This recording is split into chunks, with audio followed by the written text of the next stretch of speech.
Bismillahirrahmanirrahim. Assalamualaikum to all my dear students. Hope you all are fine. Welcome to AppSec online Zoom hybrid class. This is your lesson number 1 of week 1 from chapter Kingdom Animalia, chapter number 10, from book page number 208, 211, 217 to 219. Okay, students, so today we will cover the objectives, phylum Mollusca, phylum Echinodermata, affinities of echinoderm with chordates, recapitulation, and then assignment.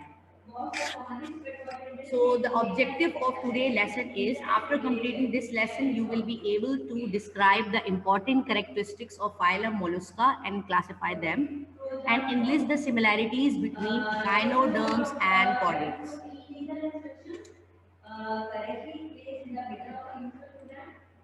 Okay, students, so first of all, I will start the phylum that is phylum Mollusca.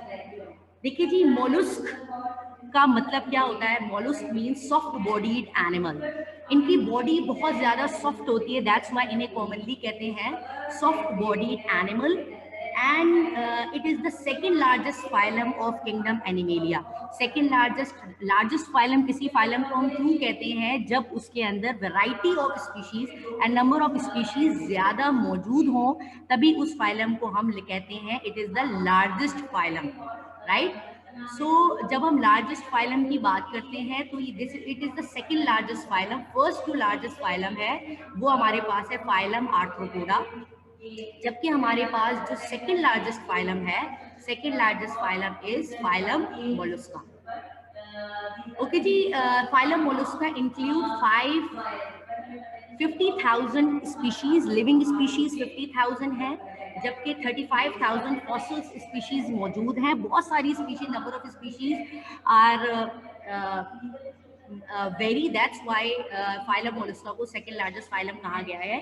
And अगर हम habitat की बात करें तो they live in aquatic environment as well as they live in terrestrial environment as well.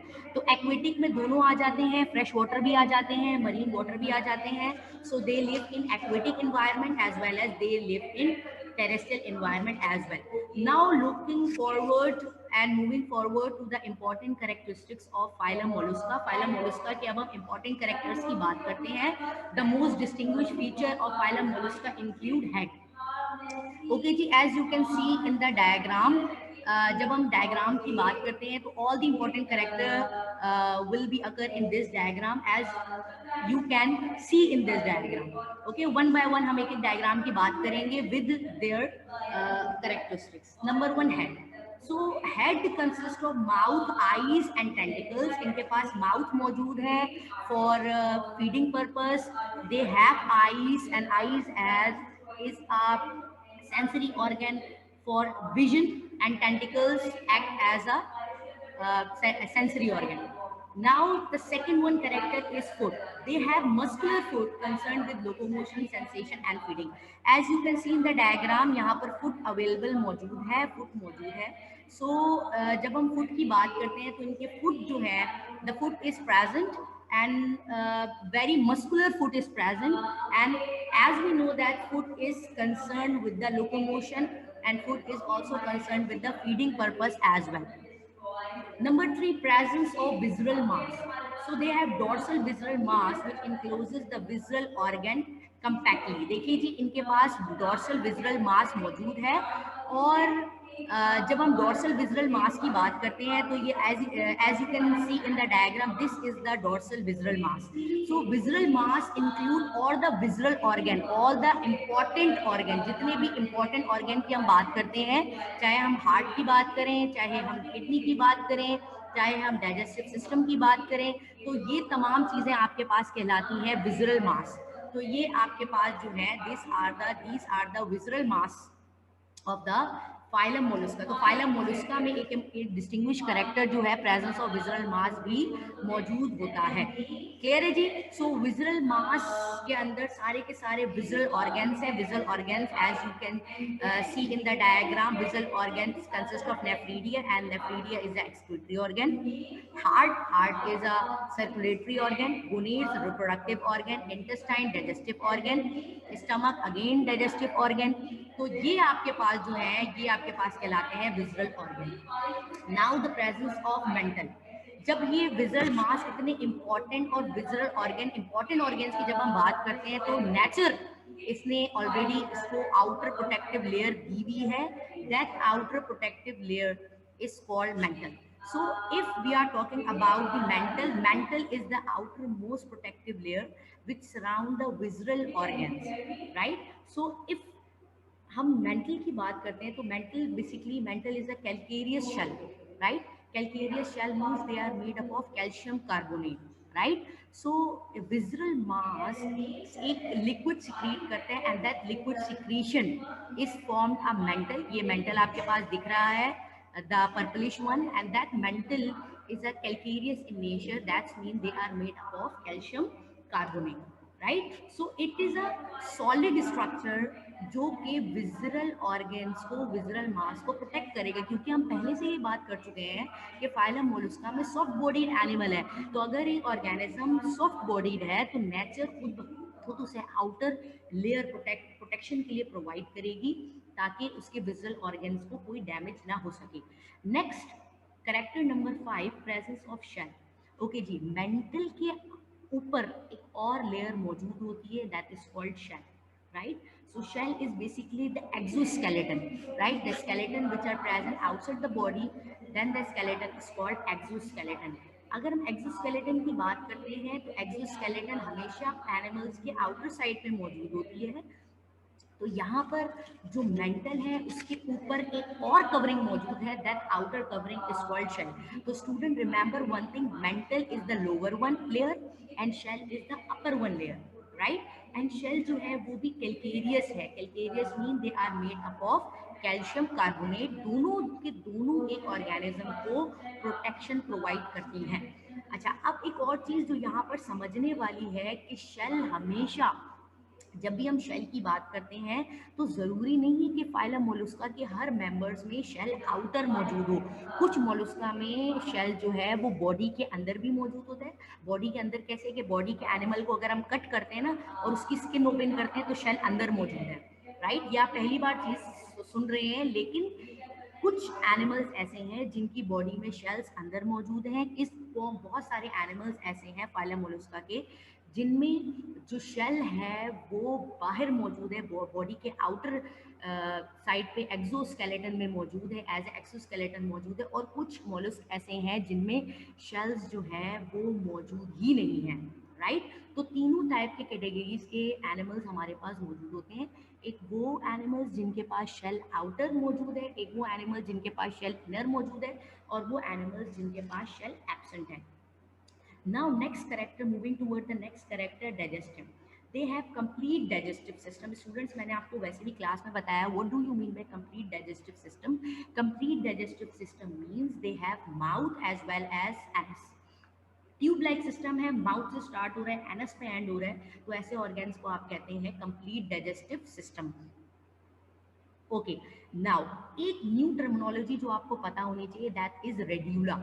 Radula is tongue like structure जो कि इनकी buccal cavity में मौजूद है, यानी कि radula is a organ which is used for रैस्पिंग और ग्रास्पिंग द ऑर्गेनिज्म। जैसे हमारी टंग क्या करती है, खाने को अंदर लेके भी जाती है, खाने को ग्रिप भी करती है, तो यहाँ पर भी इनके पास टंग लाइक ऑर्गन मौजूद है and that tongue like organ is called radula. Clear है जी? Next is the locomotion. मैं पहले बता चुकी हूँ, दे हैव फुट, राइट? ये इनके पास फुट मौजूद है, मस्कुलर फुट मौजूद है, एंड दैट मस्कुलर फुट क्यों बोला है? क्योंकि they it is soft and they are completely made of muscles, right? And ये जो फुट है ये किसी भी मोलस्क के मूवमेंट के लिए इन्वॉल्व होता है। ओके जी। सो फुट बेसिकली, एक और चीज मैं जो यहाँ पर ऐड करना चाहूंगी जो आपकी बुक में अभी नहीं लिखी हुई, कि फुट से अगर ये मूव करेगा तो ये स्लिप होने से बचाने के लिए इनका फुट एक लिक्विड सिक्रीट करता है, एंड दैट लिक्विड जो है वो सरफेस में फ्रिक्शन क्रिएट करता है और प्रिवेंट करता है स्लिप होने से, राइट। तो फुट जो है एक लिक्विड भी सिक्रीट कर रहा है, and after secreting this liquid, surface जो है वो ऑलमोस्ट फ्रिक्शन कंटेनिंग हो जाती है, और as a result they involve in the locomotion और movement. Next is excretion. Okay जी। सो एक्सक्रीशन जैसे हमने बात की है, तो एक्सक्रीटरी ऑर्गन इनके पास मौजूद है, और इनके पास प्रिमिटिव किडनी मौजूद है, and that primitive kidney is called nephridium, right. So they have nephridium and it have primitive kidney, यानी कि किडनी है लेकिन पूरी वेल डेवलप किडनी नहीं है, थोड़ी सी पोअरली डेवलप किडनी मौजूद है। तो ये फाइलम मोलस्का ऐसा फर्स्ट मोलस्का था जितने भी हमने जैसे फाइलम पढ़े जिनके पास फर्स्ट टाइम यहाँ पर एवोल्यूशन हुई है किडनी की, राइट। तो किडनी के by means of kidney, they involve the excretion process. Next is excretion, right? So excretion की जब हम बात करते हैं तो they are unisexual. Students मैं आपको बता चुकी हूँ unisexual का क्या मतलब है, in which the sexes are separated, right? Sexes separated हैं, और जब हम सेक्सेस की सेपरेटेड की बात करते हैं तो मीन्स जो है एक ऑर्गेनिज्म के अंदर एक गैमेट, एक ऑर्गेनिज्म में एबिलिटी है एक गैमेट्स को बनाने की, right? So that's why their sexes are separate, and that's why they are called unisexual or they are called monoecious, right? Okay. Now the fertilisation की जब हम बात करते हैं तो फर्टिलाइजेशन एक्सटर्नली भी मौजूद है एंड इंटरनली भी मौजूद है, and the development is indirect. Development indirect का मीन्स क्या है, they have complete egg, larva and then adult stage, and larva is called trophophore larvae, right? And the larva is called trophophore larvae. Next, moving toward the next characteristic, that is circulatory system. Okay जी। So सारे mollusca के पास circulatory system मौजूद है, और कौन सा circulatory system मौजूद है, ओपन टैप सर्कुलेटरी सिस्टम मौजूद है। And students, as you know what do you mean by open type circulatory system, जिनका ब्लड जो है वो ब्लड वेसल में फ्लो नहीं करता है, राइट। तो अगर ब्लड वेसल में फ्लो नहीं करेगा तो कहाँ फ्लो करेगा, अगर ये ब्लड वेसल में फ्लो नहीं करेगा, एज अ रिजल्ट ये एक कैविटी के अंदर फ्लो करेगा, and that cavity is called sinus, right. उस बॉडी, क्योंकि दे आर टू सिलोमेट, वो कैविटी मौजूद है, उस कैविटी के अंदर ब्लड जो है वो सर्कुलेट होता है, right. So next is the nervous system. So they consist of interconnected ganglion present in head, foot and visceral mass. इनके पास ganglions मौजूद हैं, and ganglions is a poorly developed form of brain, right? And आप ये कह सकते हैं ganglion poorly developed form है brain की, लेकिन neuron की well developed form है. Neuron is a brain cells, neuron is a nervous cells, right? Now the reproduction as we discuss, reproduction take place. Reproduction की जब हम बात करते हैं तो reproduction they are unisexual, fertilisation is internal और external, and development is indirect, and the larva is called Trophophora larvae. Now the most famous or most common example of phylum mollusca include snail, unio, oyster, octopus and lollipop. ये सारी classification है जो कि हम आगे classes में discuss करेंगे. इनमें से सम ऐसे एनिमल्स हैं जिनका शेल बाहर मौजूद है, बॉडी के बाहर. बहुत सारे ऐसे हैं जिनके बॉडी के अंदर मौजूद है, और बहुत सारे ऐसे हैं जिनमें शेल मौजूद ही नहीं है, राइट, जो कि हम फर्दर आगे क्लासिफाई करेंगे. Okay ji. Okay, now student, moving towards the classification of phylum mollusca. तो phylum mollusca basically phylum mollusca की 6 मेजर क्लासेस हैं. Class monoplacophora, amphineura, scaphopoda, gastropoda, bivalvia and cephalopoda. हम सिर्फ और सिर्फ 3 लार्जेस्ट क्लासेस की यहाँ पे बात करेंगे. Class gastropoda, class bivalvia and class cephalopoda. मैं आपको इन तीनों क्लासेस के डिस्टिंग्विश कैरेक्टरिस्टिक्स बताऊंगी, यानी कि तीनों क्लासेस के मैं एक ऐसे कैरेक्टर बताऊंगी जिनकी बेस पे ये तीनों क्लासेस अपने आप को एक दूसरे से डिफरेंशिएट कर रही हैं, राइट। तो इन तीनों में से सबसे जो लार्जेस्ट क्लास है फाइलम मोलुस्का की, that is class gastropoda. Class Gastropoda is the largest class. Largest class इसको क्यों कहा गया है? लार्जेस्ट क्लास इसे इसलिए कहा गया है, लार्जेस्ट क्लास मीन्स कि इसमें सबसे ज्यादा स्पीशीज मौजूद है, दैट्स व्हाई इसे कहा गया है it is the largest class of phylum mollusca. Second largest class है class bivalvia and third largest class है क्लास सेफेलोपोडा। अच्छा, क्लास सेफेलोपोडा को लार्जेस्ट मोलुस्क क्लास कहा गया है। बड़े साइज के एनिमल सेफेलोपोडा में मौजूद हैं, जबकि ज्यादा एनिमल गैस्ट्रोपोडा में मौजूद है। तो स्टूडेंट्स यहाँ पर एक चीज आपने मार्क कर लेनी है कि गैस्ट्रोपोड्स में ज्यादा तादाद में ऑर्गेनिज्म इंक्लूड हैं, जबकि सेफेलोपोड में बड़े बड़े साइज के मोलुस्क इंक्लूड हैं, राइट। फिर हम हैबिटेट की बात करते हैं तो गैस्ट्रोपोड्स के सारे ऑर्गेनिजम्स जो हैं वो मरीन हैं, कुछ जो है वो फ्रेश वाटर में भी हैं और कुछ जो है वो टेरेस्ट्रियल हैं, जबकि बाइवेल्विया में सारे के सारे ऑर्गेनिज्म एक्वेटिक हैं। एक्वेटिक मीन्स कोई भी पानी में सारे रहते हैं, कोई भी खुश्की पे नहीं रहते हैं। पानी में रहते हैं, मीठे पानी में भी रहते हैं, खारे पानी में भी रहते हैं, यानी कि they are found in marine water as well as they are found in fresh water as well. और सेफेलोपोड्स की जब हम बात करते हैं तो सेफेलोपोड्स जो हैं वो सारे के सारे मरीन एनिमल्स हैं। सेफेलोपोड्स में कौन से एनिमल्स आते हैं? सेफेलोपोड्स में आते हैं, they all are marine animals, right. तो सेफेलोपोड्स में आपने ये याद रखना है, ये fresh water, marine, terrestrial, bivalvia fresh water and marine water, and cephalopoda में they all are marine animals, right. Okay जी, now again moving toward the next one के class gastropoda. Okay, the students remember one thing, मैंने यहाँ पर एक important चीज़ आपको बतानी है। वो important चीज़ ये है कि ये जो फाइलम मोलुस्का के एनिमल्स हैं, ख़ास तौर पे गैस्ट्रोपोड्स हैं।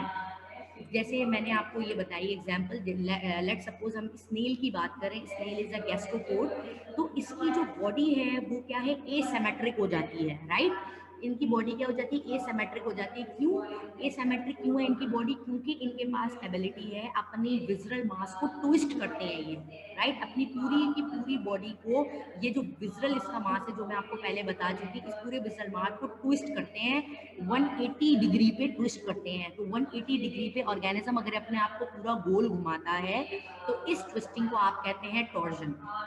और हमेशा ऑर्गेनिज्म ट्विस्ट ही नहीं रहता, बल्कि वो दोबारा से अपनी ओरिजिनल शेप में आ जाता है। तो जब अपनी ओरिजिनल शेप में वापस आ जाता है तो उस प्रोसेस को आप कहते हैं डीटॉर्जन। तो ये दो टर्मिनोलॉजीज ऐसी हैं जो आपसे पेपर में पूछी जाती है, torsion and detorsion. Twisting of visceral mass is called torsion, and retwisting यानी कि ट्विस्ट कर अगर ऑर्गेनिज्म कर रहा है तो अपने आप को शेप चेंज कर दिया उसने, तो दोबारा से अगर अपनी शेप को अपनी ओरिजिनल मास में दोबारा से चेंज करता है, ओरिजिनल मास में रिस्टोर करता है, तो दैट इज कॉल्ड डीटॉर्जन। तो ये जो टॉर्जन का प्रोसेस है, ये टॉर्जन का प्रोसेस क्लास गैस्ट्रोपोडा में इंक्लूड, क्लास गैस्ट्रोपोड खास तौर पे टॉर्जन का प्रोसेस करते हैं। Bivalvia are bilateral symmetrical and cephalopods are also bilateral symmetrical. Bilateral symmetrical आपको स्टूडेंट्स पता है, बाइलेटरल सिमेट्रिकल मींस अगर आप लेटरली बीच में से कट करेंगे तो it is divided into 2 equal halves, right.